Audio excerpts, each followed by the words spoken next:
Oke, sekarang kita akan lanjutkan dengan intro ya, mungkin terkait dengan memori. Nah, memori ini fungsinya untuk menyimpan program dan juga data. Jadi program itu ya semua yang informasi yang ada dalam software atau program yang kita buat bisa berupa variabel, bisa berupa mungkin nanti hasil perhitungan dan sebagainya bisa kita simpan di dalam memori ya, atau mungkin datanya juga. Nah, ini sedikit definisi sebetulnya harusnya sudah kita bahas di awal-awal, tapi ya apa-apa, kita bahas sekarang karena kita sekarang akan mereview tentang memori ya. Jadi ini udah pernah kita bahas ya. 1 byte sama dengan 8 bits. Oke. Nah, ada lagi nanti satuan satu word gitu ya. Nah, word ini menunjukkan berapa sih ukuran satu alamat memori gitu ya, atau mungkin atau registernya ya, tergantung yang kita gunakan ya. Biasanya mengacu pada size atau ukuran dari register ya, tergantung dari arsitektur komputer yang kita pakai. Nah, terus ini yang mungkin agak sedikit berbeda ya dengan satuan internasional ya, untuk kilo, mega, giga, tera dan sebagainya. Jadi kalau biasanya kita satu bit ya, satu kilometer misalnya sama dengan 10 pangkat 3 meter ya. Nah, kalau untuk bits atau bytes ya, ini beda perhitungannya. Jadi kilobyte, 1 kilobyte sama dengan 2 pangkat 10 bytes. Atau 1 kilobit sama dengan 2 pangkat 10 bits. Gitu ya. Nah, 2 pangkat 10 itu kan kurang lebih 1024 ya. Jadi kurang lebih 1000-an gitu ya. Jadi ya mungkin agak-agak mirip tapi beda ya. 1 mega juga 1 megabit atau 1 megabyte sama dengan 2 pangkat 20. Ini juga sekitar 1 jutaan sekian ya, 1 juta ya. Dan seterusnya ya, kalau 1 gigabyte sama dengan 2 pangkat 30, 1 terabyte sama dengan 2 pangkat 40 bytes ya.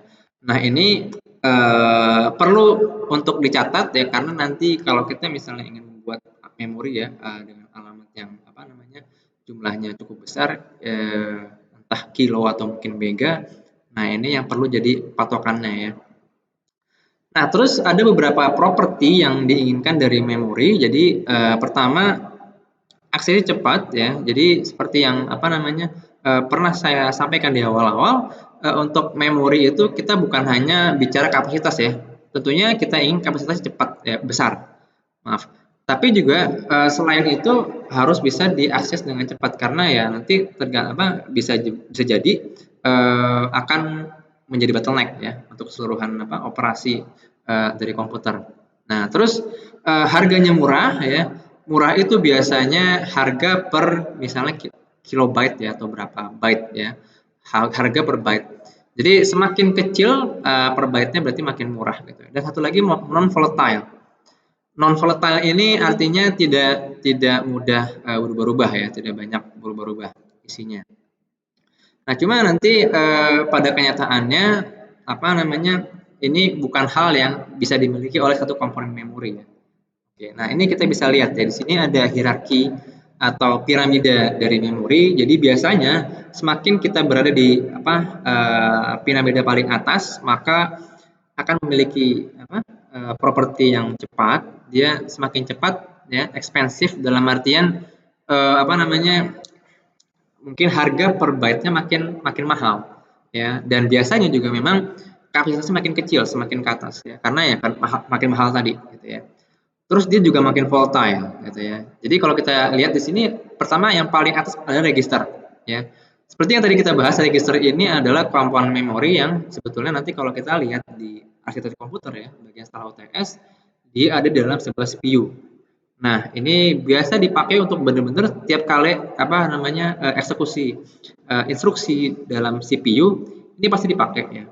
Ini bukan hanya menyimpan data yang misalnya ingin kita operasikan ya, mungkin penjumlahan atau pengurangan dan sebagainya, tapi juga bahkan alamat dari memori RAM-nya gitu ya. Ini juga kita menggunakan register. Jadi ini sangat volatile ya, dan dia juga sangat cepat karena prosesnya tiap kali eksekusi instruksi itu menggunakan register ya, dan pastinya akan jadi mahal. Nah, lalu untuk main memory untuk RAM ini ya mungkin ya pastinya di bawah dari register gitu ya, karena penggunaannya nggak sesering register, dan dia juga nyimpennya nggak sebanyak nggak sevolatile register, nggak tiap eksekusi kita pakai RAM misalnya Ya paling tidak mungkin data-data yang penting kayak variabel atau mungkin kayak tadi saya bilang array ya, atau mungkin data structure yang lainnya kita bisa menggunakan main memory atau RAM ya. Nah, terus soal harga ya pasti lebih mahal ya, atau lebih murah dari register tapi lebih mahal dari di storage. Nah, mungkin ini kita lebih bisa relate lah paling nggak ya antara RAM dengan di storage gitu kan. Ya kalau kita lihat misalnya bandingin harganya untuk misalnya sekarang hard disk yang 1 terabyte ya atau mungkin lebih itu ya kalau kita bandingkan ya harga per byte-nya pasti jauh lebih murah daripada RAM gitu ya. RAM paling sekarang yang satu RAM-nya 16 GB itu udah jarang ya, kadang-kadang mungkin 8 GB ya, dijadikan satu misalnya. Nah, terus juga untuk penggunaan datanya ini lebih non volatile atau lebih less volatile ya dibandingkan yang main memory karena ini benar-benar data yang ingin kita simpan. Terus nanti mungkin akan digunakan untuk apa namanya kebutuhan yang akan datang gitu ya. Nah, yang jauh lebih apa namanya lebih non volatile lagi ya dan lebih murah ya, tapi lebih lambat gitu ya. Nah, atau lagi tentang kecepatan ya, sorry. Ini juga proses yang ada di storage sama main memory itu jelas lebih jauh lebih lambat di storage ya. Jadi ada I/O-nya ya kecepatan input output atau seberapa cepat dia melakukan read atau write di situ. Nah, magnetic tapes ini jauh lebih non volatile, jauh lebih lambat dan lebih murah. Ini biasanya digunakan untuk backup data. Jadi untuk data-data yang kita nggak sering pakai, nggak sering gunakan untuk backup aja terutama, paling dipakai kalau misalnya ada kecelakaan ya, atau ada disaster, ada musibah, baru kita recover datanya. Ini yang ada di magnetic tapes gitu ya. Jadi emang dia nggak sering dipakai, nggak sering di read ya. Mungkin write ya itu pun juga sekali, misalnya tiap sehari sekali ya tergantung seberapa penting datanya ya. Nah, ini jelas ya kelihatan hierarki atau perbedaan antara posisi memori di dalam piramidanya. Nah, terus ini juga yang konsep yang penting yang perlu dipahami untuk data transfer dari memori. Jadi ada 3 hal ya yang perlu kita ketahui ya atau teman-teman ketahui. Yang pertama, memori itu punya alamat ya.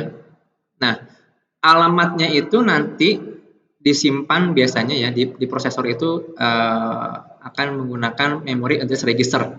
Jadi ada register khusus yang diassign untuk dipakai untuk ya ini menunjukkan alamat memori yang akan digunakan ya. Nah, ini itu dia punya key bits tergantung ya. Ini sebetulnya tergantung dengan ukuran satu word-nya ya, satu word dari memori ini ya. Dan ini nanti akan mempengaruhi seberapa banyak ini bukan satu word ya, yang satu word-nya itu nanti n bits ya. N bit dari datanya. Nah, jumlah k bit dari alamat memori ini nanti mempengaruhi jumlah address lines ya. Biasanya 2 pangkat K ya. Jadi kalau misalnya kita punya sebanyak misalnya 10 bit ya untuk address busnya, berarti nanti kita punya 2 pangkat 10 atau 1 kilobit misalnya ya, alamatnya. Nah, dia juga arahnya satu arah dari prosesor aja ke memori karena ya kita cuma pengen kasih tahu, oke, saya pengen baca memori di alamat sekian atau saya pengen nulis memori di alamat sekian ya. Nah, terus yang kedua untuk database. Database itu pertama dia 2 arah karena ini bisa untuk nulis ke sini atau mungkin untuk read ya. Tapi kalau dari sudut pandang memori ini untuk inputnya itu untuk write ya, outputnya untuk read.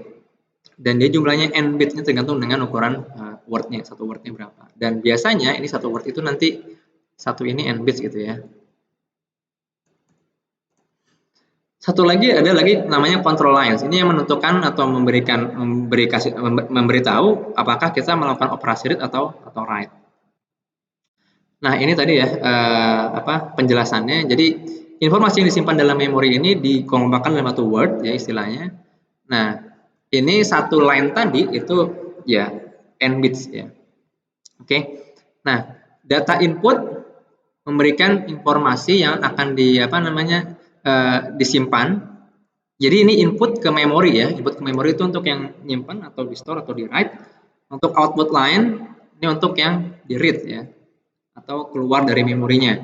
Nah, terus address-nya itu ada k bits ya yang nanti total jumlah alamat yang bisa kita miliki pada sebuah memori itu adalah 2 pangkat K. 2 pangkat K words. Jadi satu word-nya itu 1 K. Jadi satu alamat memori itu 1 word gitu ya. total semuanya berarti ada 24K words gitu ya. Dan satu lagi ya control lines untuk read and write. Ya ini biasanya satu ya kalau misalnya read-nya untuk yang non komplement ya write-nya komplement. Jadi ini untuk menunjukkan apakah kita melakukan operasi read atau operasi write. Oke, mungkin ini dulu ya untuk perkenalan tentang memori. Kita nanti akan lanjutkan tentang memory unit di video yang selanjutnya.